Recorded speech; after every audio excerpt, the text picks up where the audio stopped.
Более 5 миллиардов рублей направлены в регионы для обеспечения бесплатными лекарственными препаратами больных коронавирусом. Речь идет о пациентах, проходящих лечение на дому.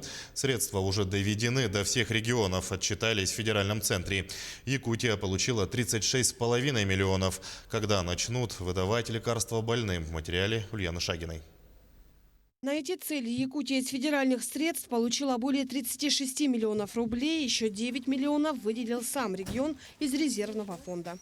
В настоящее время подписано трехстороннее соглашение между правительством Республики Саха-Якутия, Минздравом Российской Федерации и Минздравом Республики на предоставление иных межбюджетных трансфертов в объеме 36,5 миллионов рублей. Также для обеспечения амбулаторных пациентов с подтвержденным диагнозом. На данную сумму централизованно будет закуплено тоже лекарственные препараты и распределены в медицинские организации по всей республике. Напомним, в апреле этого года в правительстве России было принято решение об упрощении закупочной процедуры лекарственных препаратов. Чтобы не прерывать поставки, этот механизм продлен еще на 1 год, заявил на днях премьер-министр страны.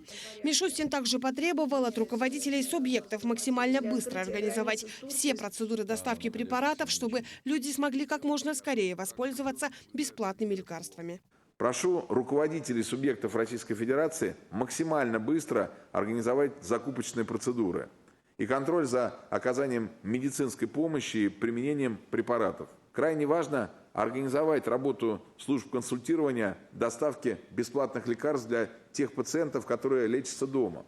Добавим, что для Якутии такая схема уже не нова. В сентябре из регионального резервного фонда были выделены 11 миллионов рублей на закупку бесплатных лекарств для амбулаторных больных. До этого бесплатным лечением могли воспользоваться только стационарные больные с ковид. При этом те, кто покупал лекарства на собственные средства, отмечают довольно ощутимый удар по кошельку. Мы тоже прошли через это.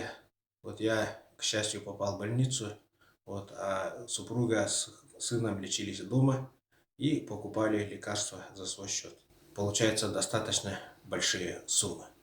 Особенно такие лекарства, как орбидол, гриппеферон, которые одна упаковка, которых стоит свыше 600 рублей.